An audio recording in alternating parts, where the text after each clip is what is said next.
ketika tukang cukur mengunus pisau untuk meratakan godeng, aku tersentak. Aku baru menyadari bahwa kehidupan ini berbahaya. Dunia manusia sama puasnya dengan timparan, mengancam di mana-mana menganga bahaya. Siapa yang dapat menjamin kalau tukang cukur itu tidak hanya akan merapikan godeng atau jenggot kita?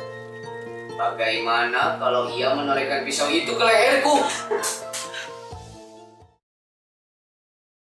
Kita tidak boleh mengambil resiko untuk potong rambut di sembarang tempat, karena berhubungan dengan tukang potong rambut yang tidak kita kenal bisa berarti memotong leher. Bahkan dengan tukang cukur yang sudah dikenal pun pasti ada bahaya. Bagaimana kalau pisau yang terhunus di tangannya itu menimbulkan inspirasinya, ambil kenangan-kenangannya kepada perasaan marah, jengkel, atau keki, dan emosi itu sudah meluapkannya kepada kita jadi sasaran pelepasan. Dengan pikiran seperti itu, aku jadi takut potong rambut secara lengkap. Kalau rambut sudah digunting, aku mesti bilang stop. Tidak usah dirapikan dengan pisau. Aku tidak dapat memberikan kesempatan tukang cukur untuk memegang pisau, apalagi di dekat leherku. Bukan hanya dari tukang cukur, tapi dari setiap sudut, 360 derajat memancar ancaman. Di mana-mana ada bahaya. Coba apa jaminannya? Kalau kita makan di restoran, koki-koki restoran itu tidak memasukkan racun tikus ke dalam makanan kita. Kita tidak tahu siapa yang memasak di belakang sana. Bisa saja mereka itu koki-koki gila, seorang pembunuh. Tahu, musuh kita yang menyamar jadi koki, dengan mudahnya ia memasukkan baygon atau air aki bekas, lalu setelah 1 atau 2 jam kemudian, kita akan kaku dilarikan ke gawat darurat dan tak tertolong lagi. Jaminan apa yang ada di jalan raya? Mobil yang datang dari arah depan atau belakang kita tidak akan menggilas kita. Dan jaminan apa yang bisa kita andalkan? Bus yang kita tumpangi tidak akan masuk ke dalam jurang. Dan jaminan apa yang bisa kita andalkan? Dokter-dokter justru memberikan ramuan kimia untuk merangsang kanker ganas di tubuh kita. Dan jaminan apa yang menjamin kita aman di rumah? Bahwa kabel listrik tidak akan putus, lalu menyengat kita yang sedang enak-enak tidur. Di mana-mana, di sekolah, di kantor, di jalanan, bahkan di WC sekalipun. Bahaya selalu mengintai. Kita hidup tanpa perlindungan. Kita harus melindungi diri kita.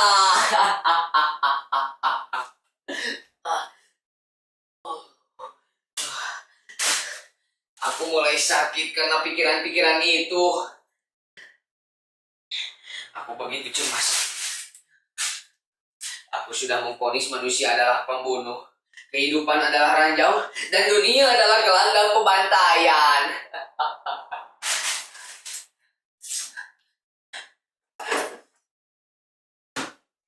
Bahkan, aku mencurigai diriku sendiri.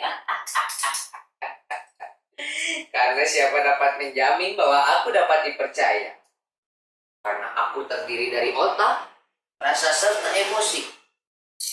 Kalau emosi sudah meluap, rasa akan terbakar dan otak bisa lumpuh.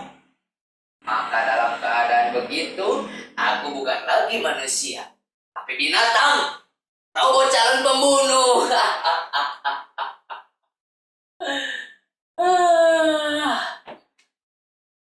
Setiap waktu aku dapat menjadi jagal orang lain. Karena siapa dapat menjamin kalau aku tidak akan meraih pisau makan di restoran, lalu menusukkannya ke lambung orang yang sedang makan di sebelahku? Apa yang dapat menjamin kalau aku tidak akan berteriak bohong, bangsa, anjing, lonte, dan lain sebagainya dalam sebuah pertemuan resmi? Dan apa yang dapat menjamin aku tidak akan merebut pistol di pinggang seorang polisi lalu menembakkannya ke atas kepala siapa saja yang kebetulan lewat? Tidak ada jaminannya, Bung. Tidak ada jaminannya. Karenanya juga tidak ada gunanya pergaulan. Tidak ada gunanya pertemuan dengan manusia lain. Karena itu jelas sudah. Kehidupan ini adalah langkah pertama membawa kita ke dalam bahaya.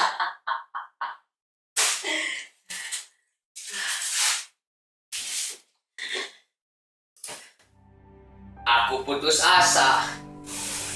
Bagiku kehidupan ini tak lagi memberikan apa-apa, kecuali malapetaka dan kekalahan. Di depan mataku setiap detik terbentang jalan ke jurang keruntuhan. Manusia semua itu adalah makhluk tak beradab. Arus deras pikiranku bagai air bah. Tak mampu kutahan, tak bisa kutolak, tak kuasa kuterima. Akhirnya karena tak tahan, tak berdaya, tak tertolong, ya, aku ambil jalan pintas.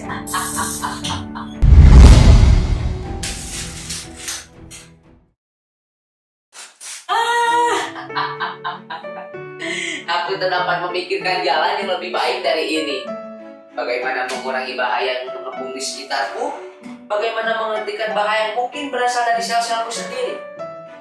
Setiap manusia adalah bom waktu bagi orang lain.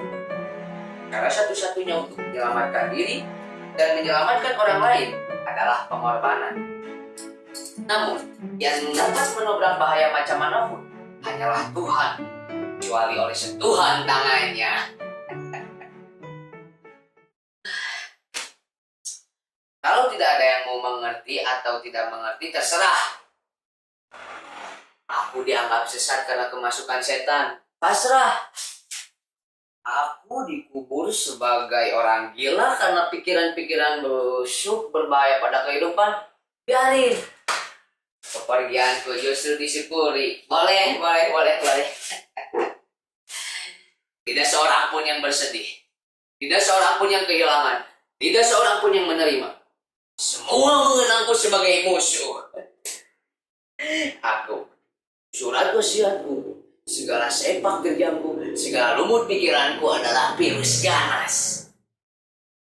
Dalam upacara penguburan, Pak RW berpidato.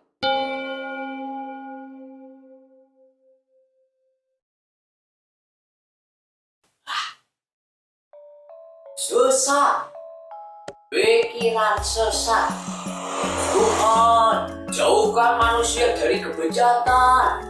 Saudara-saudara semua yang masih hidup, pikiran-pikiran kotor seperti angin memenuhi seluruh lapisan udara. Tahan napas. Nah, itu semua dosa. Terlintas dalam pikiran saja. Pikiran-pikiran melintas itu neraka hukumannya. Ambisi untuk mencampuri rencananya itu harus diberantas. Bukan manusia, tapi yang di atas sana yang boleh menulis sejarah. Anti moral, berantas habis. Anti moral, berantas habis. Tapi, apa yang dilarang? Apa yang tidak boleh? Apa yang dosa? Biasanya orang selalu suka. Mereka penasaran, ingin mencoba, mau mencicip. Aku jadi laku.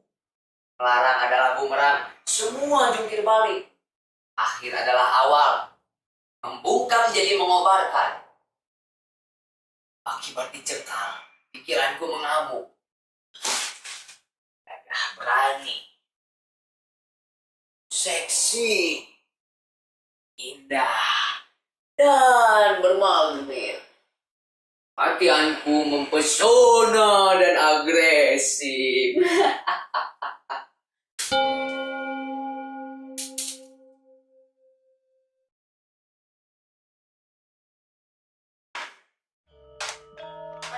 Bodoh, cepat, asosial, mengandung pesona berbahaya bagi moral, tidak mensyukuri karunia Tuhan, menentang falsafah negara.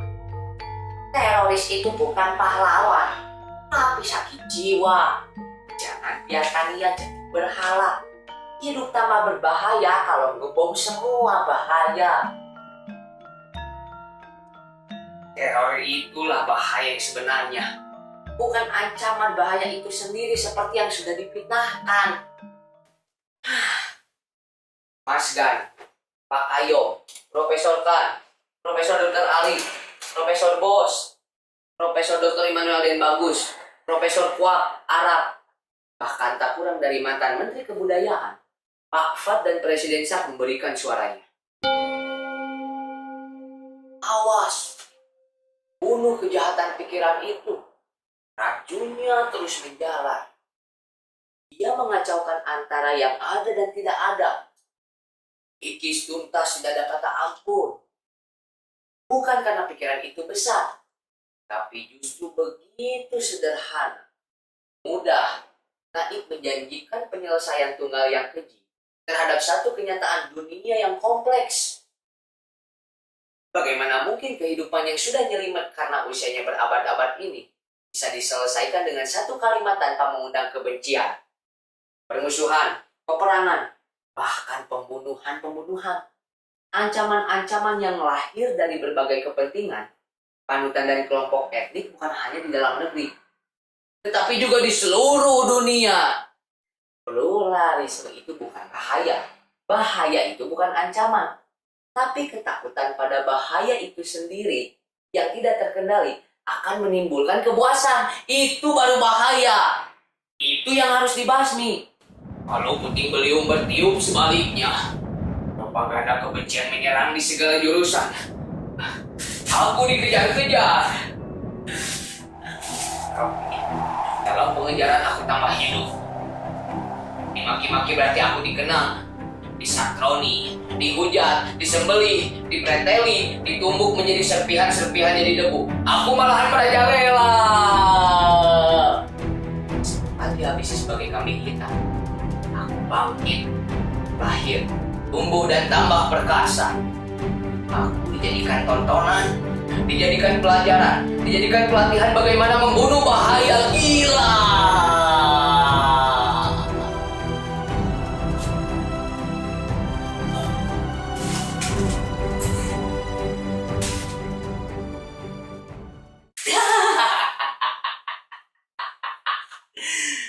Aku adalah pelajaran bahaya. Aku harus dipahami untuk mengerti apa yang harus dijauhi. Aku buku suci apa yang tabu. Mau tahu siapa yang harus dikutuk? Lihat aku. Aku adalah musuh besar yang harus dibasmi itu. Yang tidak bisa mati tanpa dipahami. Maka cintailah aku. Yang tidak tahu jadi tahu. Yang tidak nges sekarang terusik. Yang terusik baru bertindak. Yang sudah bertindak makin ganas. Yang ganas kontan dengan ingatan. Dan yang kontan dengan ingatan bablas karena yakin akan masuk surga. Setelah dibungkam, berjuta-juta bahaya baru lahir. Galak, gigit-gigit, penuh dendam. Ketika kamu sadar, mau balik langkah, sudah terlambat. Itulah bahaya sebenarnya.